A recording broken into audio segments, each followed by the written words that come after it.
to the Ed Morrissey Show podcast edition. As always on Thursdays, we bring in one of my best friends, both in and out of the business, Duane Patterson of the Hugh Hewitt Show, master of the universe, HUGHNIVERC.com, the troll-free web surfing experience for Hugh Hewitt fans and listeners, and for Duane fans and listeners, because Duane has the after shows in the evenings in the universe. And I was just there last night for about an hour and a quarter, something like that, Duane?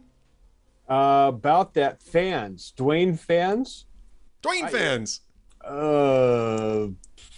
Fans. Boy, that always makes me nervous when I hear Duane's fans. It's more like Duane's tolerance. The people that tolerate Duane.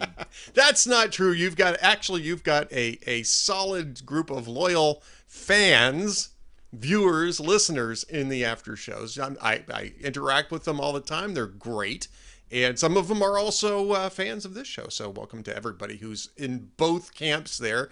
But, we always say, if I do your show on Wednesday night, we always say, what are we going to talk about tomorrow? And we say, well, probably a lot of the same stuff. And as it turns out, it almost never works out that way because stuff happens. Even overnight stuff happens. And this morning, I think the big bombshell this morning, Duane, is NBC News has a big scoop. Did you know that Hunter Biden left a laptop in a computer repair store, and that the laptop has some really damning information about how Biden made his money? It's criminal. I mean, it is actually absolutely criminal that NBC News today, all of a sudden, in a scoop. Well, they don't say scoop. To be fair, they don't say scoop. They don't. But I mean, clearly this is it's being perceived by the bubble as a scoop. Yeah. This is all stuff that's been reported 19 months ago. For a year and a half, we've been been trying to get somebody to talk about this crap. And the thing that is that's most spectacular about Duane, this is a major development. NBC News is reporting it. It's a major development. It wasn't a major development before NBC News was reporting it. You know what is truly fantastic about this is, of course, one of the things that they talk about in this expose of stuff that we've been trying to get onto major media for a year and a half was the fact that Hunter Biden made a ton of money off of the Chi-Coms on an Air Force Two trip with Pops, right? Right. Yes. And that's not even the biggest deal apparently that they discovered on this. I understand, but that's part of this not scoop that NBC News is not trying to claim it's not doing. But the fact that we now know officially that Hunter Biden went to China and came back from an Asia trip with Pops with $1.2 billion on the day that Joe Biden hops on the big plane and goes to Asia for a foreign policy trip. Right. It is interesting. The juxtaposition is interesting. Is Hunter on the plane is what I want to know. It's a good question. Although I think that probably Hunter Biden isn't within 10 miles of the White House at any time right now. Do you think Ron Klain? Do you think Ron know that? He's going to Delaware. If Ron Klain has any competence at all whatsoever, the only place that Hunter gets to see Dad is in Delaware. And Dad is in Delaware an awful lot. So It's not as though he doesn't have his opportunities. Well, that's true. He's at Delaware every other weekend, right? Right. So let's talk a little bit about what's actually in this expose, because I mean, it's actually there's some actual good reporting here. It's not original reporting. They should really have licensed the story from the New York Post. But from 2013 to 2018. Hunter Biden and his company brought in about $11 million via his roles as attorney and a board member with the Ukrainian firm accused of bribery and his work with a Chinese businessman now accused of fraud, according to an NBC News analysis of a copy of Biden's hard drive and iCloud account and documents released by Republicans on 2 Senate committees. The documents and analysis, which don't show what he did to earn millions from his Chinese partners, raise questions about national security, business ethics, and potential legal exposure. Yeah, you know when they also raised those questions? October of 2020, when the New York Post was reporting on the exact same damn thing. Right. In December of 2020, Biden acknowledged in a statement that he was the subject of a federal investigation into his taxes. NBC News was first to report that an ex-business partner had warned Biden that he should amend his tax returns to disclose $400,000 in income from the Ukrainian firm. Wait for it. I bet you can guess at home, if you're playing along, what Ukrainian firm may be talked about here. Could it be Burisma? Yeah, I was going to say it rhymes with schmerisma. And Yes. just in case you're wondering, it rhymes with charisma. Yes. But you know, In case you wanted to know why we're having problems with gas prices here, why we are having problems with natural gas exports and fracking and all sorts of energy related crises facing the American economy, when we've got two people, not just Hunter Biden, who is a paid expert, but Joe Biden as Pops, who basically got him that job because of his last name. We have two people that are energy experts because of their work with Burisma. And actually, that's not the story. I mean, it's in the story. Burisma is in the story. We're going to hear about Burisma. But Burisma is not really the story. No, I mean, I'm serious about this. What the story is China. Because as it turns out, Hunter Biden's, it's hard to distinguish between the two, right? Hunter Biden's partner was a fellow named Yi Jianming, okay? Not Yi West, by the way. This is not Kanye. This is Yi Jianming. He ran an outfit called CEFC and is now actually apparently in prison or some sort of home detention because he fell out of favor in China after all sorts of different corruption came to light. This is a guy who was paid just shy of $5 million to a company called Owasco, which is run by Hunter Biden. So who is Yi Jianming? Well, in 2018, when Yi Jianming actually fell out of favor and got arrested and all that kind of stuff, they called him the Belt and Road billionaire because he was very closely tied into Xi Jinping's Belt and Road Initiative, which is the Chinese government's way of trying to insinuate its influence and strength into other countries by providing them infrastructure and then seizing sovereignty over what it is that they build. Now, Belt and Road Initiative, you have to have known what the Belt and Road Initiative is to understand the importance of this connection. But you have Hunter Biden basically profiting off of the Belt and Road Initiative, which is calculated against American power. He's probably not the only American who's profiting off of this because we're Americans. That's what we do. What was the old line that capitalists will sell you the rope that we use to hang them? I think that was Lenin that said that, right? Yes. Well, there's some truth to that. This is one example of it. But you've got Hunter Biden in bed with the Belt and Road Initiative at the same time that Joe Biden saying, China's not our competitors. Come on, guys. Come on. China's not eating our lunch. Come on, guys. Look, this is a very long article. It is a detailed article. It is a well-reported article. It is not a complete article because if it were a complete article, it would have something in there about how NBC News, for full disclosure, took a pass on this story until Joe Biden became president because we didn't want the other guy. But I digress. They're certainly not going to do that and be transparent and honest about it.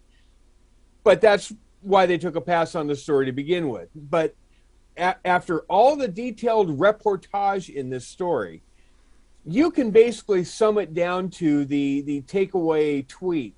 And the takeaway tweet is, well, it looks like Joe Biden and his son are grifting crooks after all.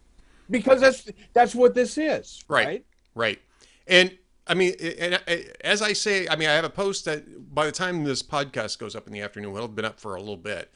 As I say at the end of this post, that the real story here is corruption, and it's not just the Bidens, but it's the national media corruption. Do you remember who it was that identified this as Russian disinformation and helped social media? That would be the recently deposed disinformation czar. The recently deposed disinformation czar Nita Jankowicz repeatedly asserted that this was Russian disinformation. This was nonsense, right? And that it kept. So that the social media platforms would block the dissemination of the reporting that the New York Post was doing, to the point where the New York Post itself was blocked on Twitter because they wouldn't delete their tweets about this. People who provided corroboration for the New York Post report were blocked on social media. People who wanted to just discuss the report were blocked on social media, had their posts taken down or suspended. And Nita Jankowicz was one of the people that was behind that. And then you had, of course, the national media itself, which insisted that this was nothing more than a political dirty trick. Said, well, you know, this is coming through Rudy Giuliani, so obviously it's nonsense. They didn't bother to look into it or to even acknowledge the fact that people who were emailing, who were on those emails, were coming forward and saying, no, that's legit. I mean, those are real emails. I was part of it. I can tell you that those were real emails. I can't think of the guy who was working with Hunter Biden at the time, who held a press conference to say this, and right. Nobody covered it except for Fox News, New York Post, and some of us bloggers. Now I'm going. If you'll let me share a video. Oh, you want me to actually do my job correctly? Well, not necessarily. Because why confuse me and start now? Why make that kind of a change? Okay, you should be able to share it. Okay, so what I want to share now is. Again, this is NBC News reporting this, right?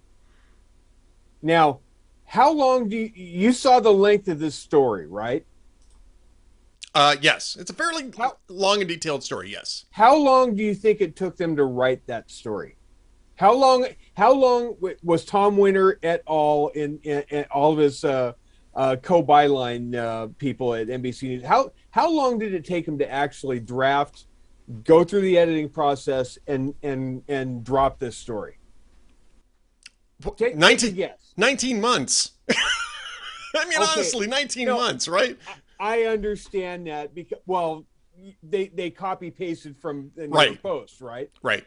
But I'm just saying, how long did it take NBC News to do this story? Oh, probably 3 or 4 days. Realistically, 3 or 4 days, probably. That's what I'm getting at. 3 to 4 days, right? Right. Who's the managing editor of NBC News? Chuck Todd. So would Chuck Todd have known about this story in the works? Should have. He should have, shouldn't he? I would assume that he would know if he's truly managing editor. Sometimes those titles just get assigned to people, on the basis of their celebrity. So if he's truly managing editor, he should know about it. My question is do you think Chuck Todd 2 days ago knew about this story in the works? I would guess so. I wouldn't necessarily swear to it, but I would assume that he would know that that's wild, at least percolating speculation. That's what we do here, right? Right. Yes. Here's Chuck Todd 2 days ago.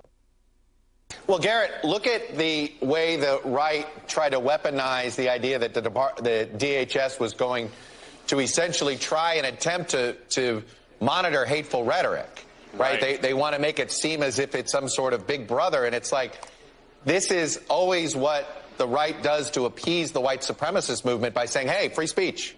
Don't touch speech. Yeah, right. The Ministry of Disinformation, they called. Now, you and I both like personally Chuck Todd. I like him personally. He's a very likable guy. Yes. And he's and to be fair, he has been generous to me. Brought me on to his show a couple times to discuss my book. Didn't need to do that. Had no requirement to do it. Did it anyway. He was always good to Hugh when Hugh was with the relationship with NBC News. Nothing personal against Chuck Todd, except that you got to be freaking kidding me. Yeah, I mean, first off, if you think that free speech is only a dog whistle for white supremacy, I mean, that's absolutely absurd. He works in a First Amendment arena, again, right? Do you think that he is aware of what the rap on Nina Jankowicz is and what she tried to claim the Hunter Biden story was all about? Do you think he's totally unaware of all that? I would be surprised if he was unaware. I would be Right. I would be surprised if for no other reason. So he knows. So he knows that story's cooking, and Right. he knows that Nina Jankowicz tried to disinformation and shit can that story when it turned out to be true after all. Yep. And he knows that his own news network is working on a bombshell on that same story, and he tries to spin the destruction of the Disinformation Board and Nina Jankowicz as a right-wing attempt to appease the white supremacists. That's assuming, yes. I mean, it's assuming that he knew about it. That's pretty cynical. It's pretty cynical. That's actually kind of not a real honest way to handle journalism. And also, let's not forget that it wasn't just the white supremacists and conservatives that were complaining about Nina Jankowicz. It was the freaking nation. The Nation, which had nothing to do with the Hunter Biden laptop story, by the way, Right. was complaining that Nina Jankowicz was running cover for the Ukrainian government by covering up the provenance of some of the military organizations that under Zelensky's military, including the Azov Regiment, which really does have some problems. It's got some issues, and we're not talking about that because they're fighting for their lives there, but. Yeah. And Ed Morrissey, for our audience, I want you to run down the entire roster and list of conservative writers for the Nation. Go ahead. Okay. Let me clear my throat. Okay, that's it. Yeah, that's what I thought. Yeah. I mean, actually, I've known a couple of the people over at the Nation. John Nichols, for instance, is a very nice man. I don't know if he's still there or not. He's a very nice man. He was a novelist. He's been a longtime writer for the Nation. How many Republicans do you think he voted for? Zero in his entire life. I'm not even sure he votes for Democrats. Frankly, I think he votes for Greens. But I don't know. John, though, is a very nice man. The Nation does do some very interesting work. It's worth reading from time to time. If for no other reason to take the temperature of the left, apparently nobody bothered to do that when it came to Nina Jankowicz, though. And this idea that somehow that Taylor Lorenz, that Washington Post article, we talked about this last night, that Washington Post article about that they allowed Taylor Lorenz to write as a news story was just atrocious. Under the banner of democracy dies in darkness. Democracy dies in darkness. How dare you question our governmental overlords? I mean, that's really what this article came down to, is like, well, she was harassed, she was criticized, she was abused. She was a crank. She was and is a crank. She was a crank that worked in the government, and the criticisms were about not just her, but the entire idea that the government should have a Disinformation Governance Board, which is a ludicrous thing. And again, we talked about Jack Schaefer's column about this in late April. It's hilarious. I'm glad it's gone. I'm glad she's gone. Piss on its grave, salt the earth where it grew. Let's make sure nothing like that ever happens again in any administration, left or right. Right. So to get back to the Hunter Biden scoop, I find it interesting in another sense, and I'm not saying that there was any sort of coordination here. But I don't know if you had a chance yet to see The Hill talking this morning, or not talking, but writing. Amy Parnes, who's a very good journalist. Love Amy Parnes. Amy Parnes is great. She wrote that really good book about the Clinton campaign in 2016. I think she wrote something about 2020 too. It was with Jonathan Allen. I think the Clinton book was. And I like Jonathan Allen too. John Allen and Amy Parnes, very good. And I think it's Kelly Trudeau. Was the name of the co-author of the piece this morning about whether Joe Biden, the big question in the Beltway, everybody's asking it, will Joe Biden run in 2024? If the media starts doing some honest reporting, it might be more difficult, but honestly, what are the options? There are no other options for the Democratic Party. There really isn't. You've got a bunch of progressive boomer retreads. You got Pete Buttigieg, who hasn't done anything except fumble the supply chain crisis. And you've got a whole series of hard left governors, not even a small series of hard left governors in the Democratic field who don't stand a chance in a national election. I mean, I'm not sure actually how many people would even want to get in at this point because, the writing's on the wall, they're going to get smashed, right? Right. So go ahead and throw Joe Biden to the wolves once and for all, take your beating, and let him at least not taint everybody else as being a loser. On the other hand, you may have somebody like a Beto O'Rourke, or you may have somebody like a Gavin Newsom. You may have somebody who has deluded themselves into thinking, I'll take one for the team and I'll take the loss, but that will prime me and I'll have nationwide, name value, and I'll be the heir apparent in 4 years. That's the kind of thing you'll see. But to the rest of for crying out loud, if you look at how the House Democrats are looking at the midterms alone, nobody's really wanting to get very much in the way of the 2024 race at this point because they know it's already a lost cause. Well, I mean, if you take a look at the situation, I think the only analog to this, on the Democratic side anyway, would be Ted Kennedy's challenge to Jimmy Carter in 1979, 1980, right? Yeah, it's Carter 1980, right? Right. And so I wrote about that this morning. There are two, first off, the parallels are you have inflation running away, you've got stagflation, you've got a general malaise, which kind of translated into that malaise speech that Jimmy Carter gave. And you have Carter wasn't 100 years old and perceived to be feeble and infirm. He was perceived to be kind of a nice enough guy, but just kind of in over his head. Joe Biden's in over his head, but he's incompetent, feeble, and perceived to be Alzheimer's candidate. Right. But even so, you had actually in that race, you had somebody who was an established figure in the party who at least had the standing to challenge for presidency, had been groomed for the presidency. And in fact, if it hadn't been for Chappaquiddick, he might have knocked Jimmy Carter out of the nomination. That and the fact that he couldn't articulate why he wanted to run for president in the first place. Ted Kennedy, right? Ted Kennedy was, for all the things that we say about Ted Kennedy, in the Democratic Party, he was the last link to Camelot, the last link to the grand old days. Plus, he was also the progressive lion in the Democratic Party. He was the guy that, all of Bobby Kennedy's supporters would rally around, that sort of thing, and it almost worked. I mean, it was a significant challenge to Carter in that primary. You want to know what the power move would be? Because you said they have no bench. I was going to say, I mean, just before you get to that, my point here is that there isn't anybody like that in the Democratic Party. They don't have that because they've excluded everybody who might have might come from the other wing of the party. In this case, it's reversed. Biden is clearly aligned with the progressives.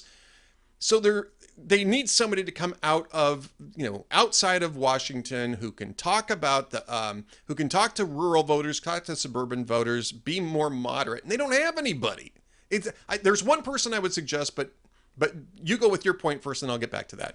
Now, you see, you're going to laugh at this, but the guy to take on Joe Biden in a primary, just to try to save the party from itself, like he's done for the last 2 years, is Joe Manchin. That's actually not a bad choice. I would say. Think about it. I didn't consider that when I was writing that post. I didn't, because I was really looking outside of Washington. I was going back to the DLC. The guy to roll the dice and say, "Look, I'm trying to save the party from the crazies on our side, and have it out once and for all. If you want the crazies to go, then you better go for Joe Biden and let the crazies go for Joe Biden." I'm appealing to everybody that's looking around saying, what the hell has happened to the Democratic Party? You're with me. I would say that he would get a grand total of about 25 delegates. Honestly, as much as that appeals to me ideologically, he's not the right guy. It might, because he's already sort of soured the, he's already sort of he's a done deal inside the Democratic Party. My suggestion was Andy Beshear out of Kentucky. Except that nobody knows who Andy Beshear is. And there's no infrastructure to connect him to, right? I mean, Ted Kennedy had his own head. Well, there's no charisma. Yeah, there's no charisma either. But you see, you could say, well, Andy Beshear's got that Southern Democrat thing that that Bill Clinton had, except Bill Clinton had charisma, right? Yeah. Also, Bill Clinton had the DLC, the Democratic Leadership Council, so he had infrastructure behind him. He had the party behind him, right? Yeah, he had the party behind him. I mean, I know it was a primary. There were other people like Paul Simon that were running in it. Not the singer. He had Arkansas State Troopers behind him. He had Secret Service behind him. He had Jennifer Flowers behind him. He had Jennifer Flowers. Or actually on top of him, but he had Paula Jones in front of him. He had not willingly. We should stress not willingly. Yeah. But I mean, he had a establishment structure on which to base that run, right? He got introduced in the '88 convention. The DLC rallied around him. They organized. They had fundraisers. They had a structure underneath them. None of that exists right now in the Democratic Party. Right. Joe Manchin would basically implode that Democratic, or he would finally have the civil war that we on the right have longed for the Democrats to have. Yep. But I mean, there's really nobody in the party that has the standing to take on Joe Biden in a primary. I mean, it's not going to be Bernie Sanders. Bernie Sanders is telling everybody that Joe Biden's failures are only due to Joe Manchin, right? I mean, he's making Joe Manchin and Kyrsten Sinema out to be the scapegoat. So it's not going to be Bernie Sanders. Bernie Sanders is 98 years old or something like that. He's not that old. John Kerry could report for duty. God, no. Talk about retreads. Pothole Pete Buttigieg. And Amy Parnes and is it Kelly Trudeau? I think it is. I can't remember I should really look it up because I feel bad for not getting it. This is an interesting article. I don't want to disparage the article or the reporting because the reporting is good on this. Assuming that this is correct. I'll look up the name here in just a second. Hannah Trudeau. So now I've got the name right. Amy Parnes and Hannah Trudeau mentioned Pete Buttigieg. But Pete Buttigieg was a mayor. He is now the Secretary of Transportation in an administration that has done diddly squat about the supply chain crisis, including the transportation aspects of the supply chain prospects. He was AWOL for 2 months. He was AWOL for 2 months for paternity leave in the middle of a supply chain crisis, and now he's complaining he can't get formula for his adopted kid, which he probably can't. I mean, neither can anybody else. But he should just go to his doctor and get samples. He should get samples. Yeah, I mean, and the defense they're going to use the Defense Production Act. I don't know if we talked about that last night, but we did. Brief. Oh, that's right. We did talk about that. Yeah, we did. You didn't like that idea much, and I understand why you don't like that idea much. To me, I knew he had to. It's just slow, reactionary, and sclerotic. If you were going to do something like that, you should have done that, a year ago, right?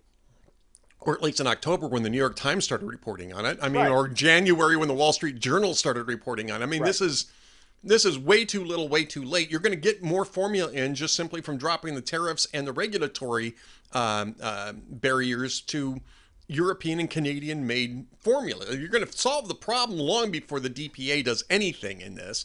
Yep. Where the DPA should be used, though, and we should probably wrap up on this, where the DPA really should be used is on American oil production, because the New York Times reported this morning that the Biden administration is finally looking at targeting Russian oil exports for sanctions to finally cut off the last remaining sources of Vladimir Putin's income. And something that we've been asking about for 3 months, ever since the invasion started. They're finally looking at crafting sanctions against Russian oil exports, I should say. And the reason why they hadn't done it up to this point, the New York Times says, is because Joe Biden was concerned about inflation and the economy and the midterm elections, which is A, pretty craven, but also B, stupid, because you can solve that problem simply by escalating American production. And if you're in the mood to use the Defense Production Act, well, that's actually something that the Defense Production Act is supposed to be. Actually do, yeah. It's actually part of the mission of the DPA, right? Because it is strategic in a time of war. Instead, we are still in the process of canceling lease or pausing leases, which even if you undid the pause, the application process starts over again, and it's another year or two before you can actually act on the leases that were unpaused. That's how damaging this whole thing is. On top of that, when's the last refinery that we actually approved for? Well, it was years ago. It was years ago, and we've got one closing in Houston. In Houston, they're going to close one in Houston. You could use the DPA to keep that open, right? You would think, wouldn't you? Yeah, you could use the DPA to keep that open. But no, we're not going to do that. And if you take another refinery offline, so you've got actually, regardless of the price of oil, regardless of the availability of oil, which, so far we're not, it's not a supply shortage. It's just a high demand right now of oil. Right. But the problem we have is we've got more people wanting to use oil for different things. How much gas refining capacity do we have? Is it the same based upon the population that we had 30 years ago? No, or it's gone down considerably. It's gone down considerably, and we're going to take another refinery offline, and we're not doing anything to replace that. What do you think the cost of gas is going to do when that refinery goes offline? It's going to keep going up because you keep restricting supply and restricting oil. Right. You keep restricting supply, you keep restricting production, and demand isn't changing. You're going to get higher gas prices. That's the way it works. And so when the White House comes out and says, no, it's big oil gouging you, they're going to get the shit kicked out of them because no one is buying this. No. Everybody sees what's going on. That's exactly correct. All right, Duane, we got to wrap this up. I know that you guys have already pre-taped the Memorial Day show, which is... I want you to talk a little bit about that, but what's coming up on tomorrow's Hugh Hewitt show? Actually, we've got a pretty busy day tomorrow for a Friday. We have Sonny Bunch doing movies. Dr. Michael Oren will be on. It's actually his birthday. He will be on from Israel. Michael Shear, the New York Times political or White House reporter, will be on there. Mike Gallagher, not the radio Mike Gallagher. We're talking about the smart one. Oh, come on, man. Congressman Mike Gallagher from Wisconsin. Our colleague Mike Gallagher is a great guy, smart as a whip. Come on, man. Sounds like malarkey to me. Sounds like Joe Biden-esque malarkey to me, man. And our friend Jim Garrity the Indispensable, will be on, along with a conversation with Larry Arnn. Excellent. That's coming up tomorrow at 6 a.m. Eastern Time, 5 a.m. in God's Time Zone, 3 a.m. on the left coast, and of course the after show tonight. And are you going to do one tonight and tomorrow night? Or are you going to? I am indeed. Sleep is something that you do when you are no longer amongst the living. I have been told. Plenty of time to sleep when you're in the ground, I guess. That's what I've heard too. All right. So after shows tonight, tomorrow night. And Monday again, the Monday show is? The Monday show. What Monday show? I'm sorry. No, I'm sorry. I'm thinking you've pre-taped the Memorial Day show, but that's a week from Monday. Yes. My goodness. A week from Monday. I got to look at my calendar again. Yes. I was thinking, crud, what did I miss? What's going on? No. I missed it. But, yeah, just keep checking into the universe for the correct calendar. HUGHNIVERC.com, the troll-free, web surfing, calendar accurate environment for Hugh Hewitt and Duane Patterson fans and listeners. I'm one of them. You should be one of them by now. Duane, thanks so much for being here and for sticking around. I know it's a little late in the morning for you. Great to have you around, though. You got it. See you guys next week. See you next week, and stick around for more from the Ed Morrissey Show coming up next.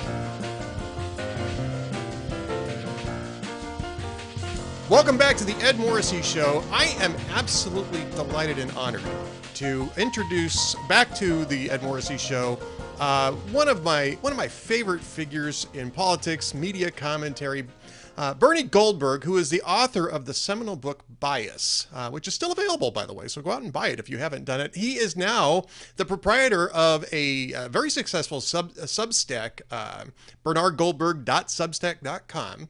And he's just launching, by the way, a new podcast at this Substack, and it's called the No BS Zone. Bernie, so good to talk to you again. You know, after that introduction, I'm going to say thanks for having me. I got to go. It can't get any better than that. Well, we're going to make you stick around for a little. Now that see, I paid up front, and now you got to give me a few minutes after Fair that. Fair enough. By the way, you say a podcast. I am so untechy. Let me make clear what I do, and then you tell me how we define it in 21st century terms. I write a column. I do an audio report. I answer questions, and I actually answer them from people who write in and send in questions. And we just started this week a video 15-minute interview between the webmaster and me. I don't know if it's a podcast or what it is.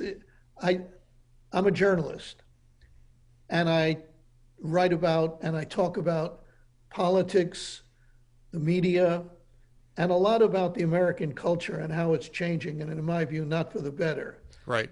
But can I tell you, Ed, what I don't do, because this is very important. I don't want to waste anybody's time on coming to my website if this is a problem for you. Cable news panders to the audience. Cable news tells the viewer precisely what the viewer wants to hear. The business model is simple. Get them angry, make them want to come back for more, but never surprise them with your opinions, never make them think, never disagree with what their opinions are. Sometimes the people who come to my website, I think more than sometimes, will agree with me. Sometimes they won't, but I will never pander to the audience. I will never hold my finger up to the wind and say, I got to tell the people what they already believe. Otherwise, they won't like me. If you want that, go to cable news. Right.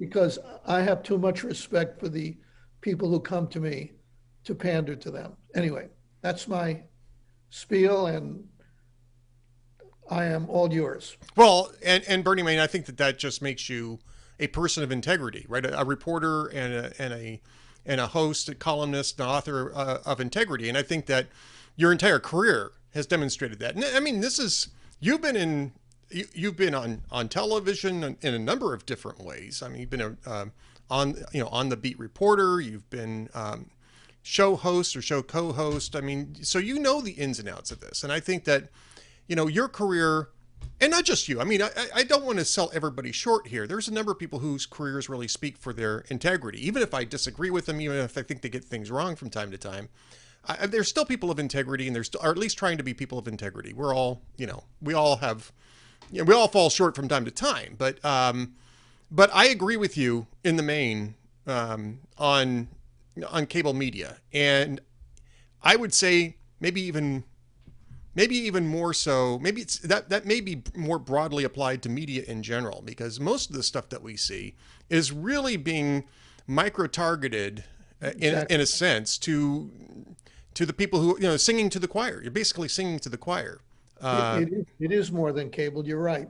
The New York Times, the Bible of, when the New York Times puts something on page one, that gives permission to NBC, CBS, and ABC, and everybody else. Oh, now we can go with the story.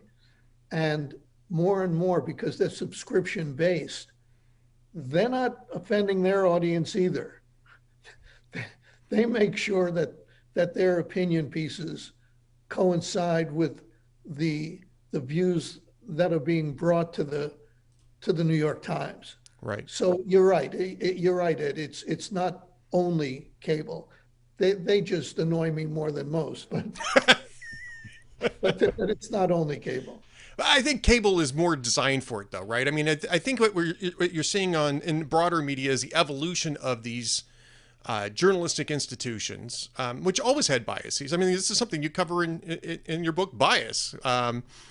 Always had biases, but have really become drivers of echo chambers over the years. I think cable media has just always been structured that way. It's always been structured around that, and with a few exceptions, it's really about branding. It's really about targeting specific audiences and just feeding them what they want to hear. People say that about Fox News, but it's also equally true of MSNBC. It's equally true of CNN. And when you had, I don't know if you saw this exchange with Brian Stelter, and a media critic. Brian Stelter was really happy to get this guy on to talk about Fox News, but when he started talking about CNN, all of a sudden Brian Stelter was a little unhappy. By the way, I did see it. And that freshman who asked the question, and I can't tick off as well as he did. His point was, yeah, you talk about Fox News, but let's talk about disinformation. And then he just ticked off one thing after another, that was indisputable that CNN and a lot of the so-called mainstream media got wrong. And Brian Stelter, who is a media analyst, you'd think might say, you make a good point and let's talk about it. But instead, he didn't want to talk about it at all. And that kid deserves a medal.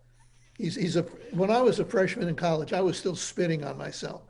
I mean, I was a dummy, and this kid nailed it. I wish I could remember all the things, the whole list of things he outlined for Stelter, but he nailed it. And disinformation, if you're going to point fingers at Fox, and that's fine with me, then CNN doesn't get off the hook. Then don't let them off the hook. Right, exactly. And I don't. In a sense, Ed, CNN is worse. I'll tell you why. Fox opinion shows I could do without. I could do without CNN opinion shows, and I could do without MSNBC opinion shows. Not because they're opinions, not because one is liberal and one is conservative. That's fine with me. But because I don't think they're honest opinions. I think they're designed in that silo of opinion whereby if you're Fox, you don't criticize Donald Trump. If you're CNN, you don't do anything but criticize Donald Trump. So it isn't that they're opinions. It's that I can't trust their opinions. Right. You know what I mean? I can't trust their opinions. But here's why CNN arguably is worse.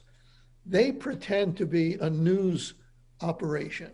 Fox knows what it is and doesn't hide the fact of what it is. I think their hard news reporters are very good, by the way. Right. Very good. But CNN pretends that they're news all the time. They're not. And that's why, in a sense, in an important sense to me anyway, they're worse than Fox. MSNBC is in a class all by itself. Right. I would argue that they're probably at the same level as Fox. I sat on this is years ago. I sat on a panel with I can't remember his name, Phil something. He was the president of MSNBC. I don't think he's there any longer. Phil Griffin. Yeah, Phil Griffin, right. And this actually was in Jerusalem of all places, right? It was at the presidential conferences that they used to have. So I was there with him and the editor-in-chief of Haaretz. And we were talking about media and branding, and he explicitly said, "No, we want to brand ourselves as the progressive media outlet, where you go for progressive, the progressive takes on news and stuff like that." And I respect that because it's honest. It's honest, exactly. Yeah, exactly. So CNN is less than. I haven't heard CNN say we're the place you go if you want the liberal take on news. Nope, they'll never admit it. They'll never admit it. So yeah, I completely hear you on that. And but then that's the reason why I think you're starting to see a lot more interest in Substack and outfits like Substack, right? Where it's subscription driven to a large extent. I've been a subscriber to your feed ever since I think it started. And I enjoy reading it. I enjoy reading it every single day. I go through it and go almost every single day. And which is one of the reasons why I saw you've got this new series that's going to be called the No BS Zone, which I would call a podcast just because there's all sorts of different ways that you can do that. It's just shorthand for it. But I mean, that gives you, certainly it doesn't give you the same level of security as getting a check from a corporate level of employment, but it does give you a lot more freedom. It gives you a lot more opening to find your own audience and to do what you just said at the beginning of this conversation, which is to say, I'm going to tell you the way I see things. If you, I'm not going to pander to you. You don't need to, because you're doing your own thing. But I'm not saying it, and you're not suggesting that I'm saying, I know that. I'm not saying I'm always right. These are they're my honest opinions. Now, if like my honest opinion is that the Democrats are going to take a shellacking in November, okay? But I'm aware that this is April, and a lot can happen between April and November. But I've just written a piece that'll be up soon. I think it may have been, it just went up today, actually, about how this time around, it's not only the economy stupid. This time around, it's also the culture. And there are many things happening in the culture, whether it's children, 5-year-old children being taught about gender equity and sex orientation and all that, whether it's about what has happened to this country because of uncontrollable immigration, whether it's parents being upset that their kids are being taught that they're oppressors or the oppressed simply because of the color of their skin, whether it's crime. And while the president talks about guns and he's obsessed with guns, he doesn't talk about Democratic progressive district attorneys that just let people out. These are the things I'm interested in, but I'm not saying I have 100%, I have wisdom locked up. Maybe I got something wrong, right? And people can respond and give me their opinions, but they're my honest opinions based on, as you suggested earlier, based on many, I don't want to do too many manys here, years as a working jourналist. Right. In other words, I didn't come to this as somebody who said, I got opinions. Well, if he can give an opinion, why can't I give an opinion? I was covering hard news for a long time. And I learned in hard news, you give two sides or more than two sides. And an opinion, I may come down more often than not on the conservative side. I will readily cop to that. But I think about the other side before I come to my conclusion. Yeah. And that's important. And I'm speaking to a guy, you're speaking to a guy, I should say, Bernie, who did come to the business that way. I had opinions. I knew that I could write. And I thought, why don't I try dipping into this market and see what I could do? And it worked. Yeah, I'm not saying my way was the only way. No. I totally get that. All I'm saying is that when you cover hard news for, my first assignment was covering the Lincoln administration. Abe and I hit it off. I mean, we were, How was the play up to the ad lib? I just want to know, up to that ad lib from John Wilkes Booth, how was the play going, My American Cousin? Well, I said to Mrs. Lincoln, funny you should ask, I said, besides that, Mrs. Lincoln, how was the show? But my point is that this is one way to go. If you cover hard news, you start to think in a certain way. I'm not. Let me tell you who I'm not. I'm not Sean Hannity. Right. I'm not Tucker Carlson. I give both sides in my head. I give both sides a fair shake, and then I come to an opinion, which again, more often than not, is a conservative opinion. I think this is a really great point. And it's another reason why I think that there's really distinctions between different types of journalists and different types of opinionators, for a lack of a better word. I mean, obviously, I'm coming out of more of a pure opinion thing, but I've been a news junkie since I was a kid. So, I mean, I've been consuming this a lot. And I also have a sense of my own, fallibility. So, like for different reasons, I came to it differently, but I always try to anticipate what what the counter argument is and try to give it some weight, so Exactly. that I can make a better argument, right? Just so that I'm just not just ranting. And again, And that's precisely my point. yeah. But I think one of the big elements in that, Bernie, you can correct me if I'm wrong, is a sense of detachment, right? Which is to not marry yourself to a particular figure or a particular, one particular tribe, if you will, so that you can be more honest and be a little bit more detached and have a little bit better vision as to what reality actually is. And I think as a hard journalism, as somebody with that much experience in hard journalism knows that, or at least they used to. Maybe not so much today, but certainly, in the era that you were doing that, you realized that. And one of the things I always tell people is, if you want to know how to approach politics as a commentator, make sure you have Psalm 146 verse 3 firmly planted in your head, because it's great advice. Put not your trust in princes. Even if you're not a believer, that's really good advice. And I think too many people now, including some folks that you've mentioned and some folks that you've mentioned by extension, really put their trust in princes, put their trust in tribes, and it shows. And it really creates a lot poorer quality of public discourse as a result. You're absolutely right. And let me pick up on that. Even opinion has to be fair. Right.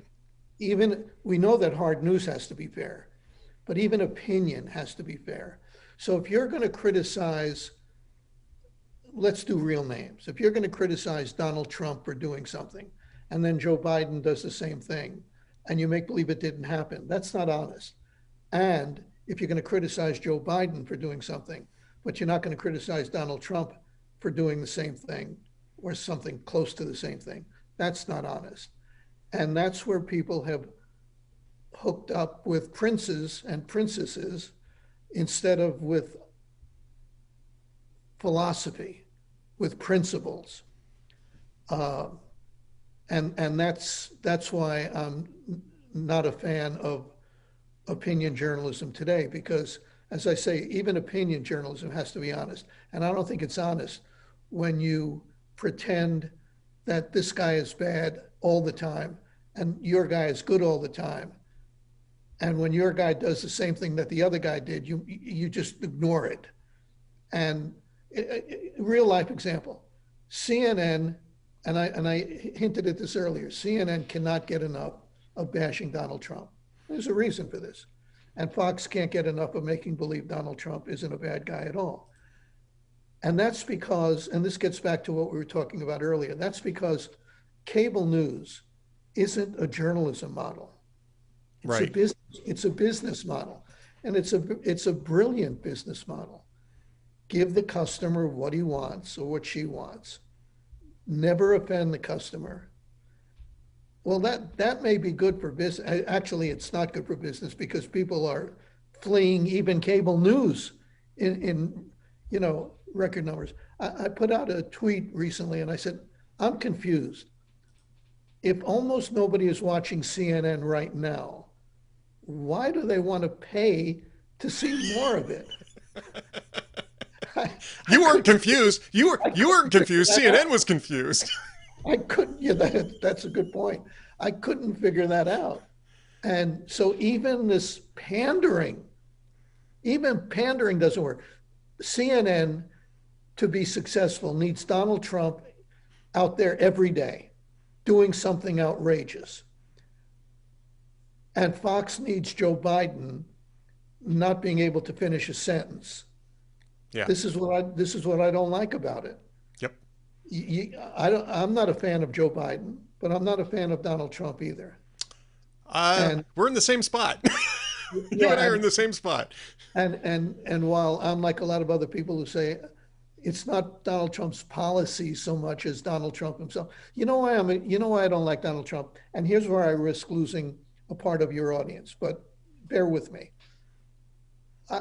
Because my complaint with Donald Trump, besides the fact that he's dishonest and an egomaniac and vindictive to a point, that's not good, My problem with Donald Trump is all the harm he's done to the Republican Party. Yeah. Does anybody out there think that people voted for Joe Biden because they said, oh, he's a statesman. He's a brilliant, charismatic leader who has great ideas. No. They voted for Joe Biden because he wasn't Donald Trump. So everything conservatives complain about every day about what Joe Biden is doing, whether it's the Supreme Court nominee who's going to be a justice in a few months, or whether it's his progressive agenda. Every time they complain, I wish they would just consider who can you thank for that? Yep. Donald Trump. Because if Donald Trump wasn't so toxic, if he didn't offend a crucial block of the audience, and you've written about this, you know the crucial block are those independents in swing states. Yep. If he didn't lose them in 2020, after he won them over in 2016, he lost them, and he enabled Joe Biden to become president of the United States and do all the things conservatives don't like. Yep. That's my problem with Donald Trump. We don't disagree at all. Bernie, we don't disagree at all. And you've said it very well. I never trusted Donald Trump. I liked the policies, but I could see in that final year that he just didn't know how to scale down the chaos in the midst of a crisis. And he threw away whatever little trust he had. He threw it away in all that chaos in 2020 during COVID-19, when he should have been projecting calm leadership. Exactly. Yeah. Exactly. Nobody cared about the mean tweets. Nobody cared about the mean tweets. It was all the rest of the craziness while people were freaking out that rattled them, and that's the reason why we got Joe Biden. So I'm completely with you on that. Now that's something that I think that you talk about, right, with John Daly on your premiere of the No BS Zone, right? Yes, that was my point. When I used to talk about Donald, by the way, I don't bring up Donald Trump. When I was on Fox, even after O'Reilly, I'd be asked about Donald Trump, and I'd give him an honest opinion. And a lot of people watching would light up social media and light me up because of what I said.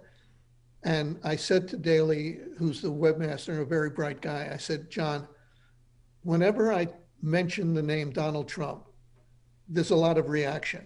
So if we're going to try something new to see if it works, this video thing, let's talk about Donald Trump. And again, my point wasn't to bash Donald Trump. My point was to say, if you like conservative values, if you think Judge Jackson, who will soon be Justice Jackson, was not your choice of a nominee, well, it didn't just happen. The Senate was able to vote for Judge Jackson, and because Donald Trump went to Georgia, and instead of talking about the two Republicans running, he talked about how the election was rigged and stolen in 2020, and how people shouldn't even go out to the polls because it was rigged. Right. That was, yes, fundamentally what he was saying. And his most loyal fans sat home. Two progressive Democrats in Georgia, right? In Georgia, progressive Democrats win. And that's why Judge Jackson was able to be both nominated and confirmed. Who are you going to blame for that? You going to blame Joe Biden for picking somebody he wants? No, you blame Donald Trump for losing the Senate after he lost the House and the White House, by the way. Right. Indeed. So this is the type of, honest commentary, and, commentary with integrity that you're going to get that you've always gotten, by the way, with Bernie Goldberg. BernardGoldberg.substack.com is where you find all of this. You should subscribe. I mean, the subscription cost is minimal here. You should be subscribing to this anyway. The first episode of the No BS Zone is actually in the clear. You can go over there right now, BernardGoldberg.substack.com, and you can click over to it and watch the interview and enjoy it, and then sign up for it because it's worth it. And Bernie's written a lot of really great books, but you got to start with bias, because that is sort of like the urtext for media criticism in the I don't know what you call this, the digital age, I guess we can call it now, and certainly was inspiration to many people, myself included. And Bernie, I'm going to think. You wrote an update. I did. In paperback edition. Can I make one point about the difference between? I wrote Bias, call it 20 years ago, to use round numbers, and my main point, one of my main points, was that my conservative friends, there are no conspiracies. Dan Rather never summoned his top lieutenants into a dark room, pull the shades, douse the lights, and said, how are we going to screw those Republicans today? It didn't happen that way. There was no conspiracy. It was the result of a bunch of liberals getting together, and bias resulted, okay? Yep. It's not true anymore. Now there is a conspiracy. Now people do come into the office in the morning and say, if they're liberals, how are we going to screw those Republicans today? And on the tiny fraction of mainstream media like Fox that's conservative, they come in and they say, let's look for Joe Biden stuttered yesterday, so let's do 10 minutes on that, you know? But the big difference, Ed, is that there was no conspiracy back then. It was just a product of groupthink. You put too many liberals in the newsroom, you're going to get liberal bias. Right. Now they do consciously say, how are we going to get the other side? Because that's the business model. That's how we keep our people happy. You know, Bernie, I'm not even sure you can call it conspiracy. I think it's really just a business model. I mean, conspiracy to me sort of says, oh, this is a secret. I'm not even sure it's a secret any longer. You're right. Yeah, good point. Good point. So, well, you can find out more good points at bernardgoldberg.substack.com. Are you on Twitter anymore, Bernie? Yes, technically, but I'm not one of those guys who goes on Twitter and says, you know, I had pizza today and it was really good. I can't. Shoot me if I ever do that, and you don't shoot me, I will shoot you. But I did tweet during the 2020 election, and I said, and this got like a lot of reaction. I heard from people I went to school with who I haven't heard from in years. I said, Donald Trump is a detestable human being, and I hope he wins in a landslide. And what I meant by the detestable part, he's just too dishonest for my taste. Right. But I sat out the presidential election. I sat it out, okay? But I wanted him to win because I wanted his team to win, meaning the Republican Party to win. Right. But aside from an occasional witty comment like that, I'm not on Twitter on a regular basis. That just means every now and then, but only every now and then. Well, that just means, Bernie, that they got to go over to Substack, to your Substack account, to get all of your intellect and wit there, and that's where they should go. So again, I'll just promote it one more time. bernardgoldberg.substack.com is where you want to go for that. And congratulations on the launch of the new No BS Zone series. And I can't wait to watch this one. I haven't watched the first one yet, but I can't wait to watch the rest of them either. Good. Thank you, Ed. And it's a pleasure seeing you again. I'm actually not seeing you again, but talking to you again, because we've never actually seen each other up close and in personal. But this is a pleasure for me, and thanks for inviting me on. Well, it's a pleasure for me too, sir. And again, hopefully we get a chance to meet in person at some point and have a few more laughs. But thank you so much for coming on my podcast to talk about these issues today, Bernie. I'd be glad to do it again if you ever want me on. You will be hearing from me again. And so that's a promise to viewers. We'll get him back on again. Stay tuned for more from the Ed Morrissey Show. Hey folks, this is Ed Morrissey here. I wanted to say thank you for watching or listening to the Ed Morrissey Show podcast. If you like what you watch or see, please be sure to subscribe to the channel on which you're watching or listening to this, either YouTube or Spotify, Apple Podcast, Rumble, Town Hall Media Player. Be sure to subscribe at any and all of those places so that you can find out when the next Ed Morrissey Show podcast will be dropping. Thanks again, and have a great week.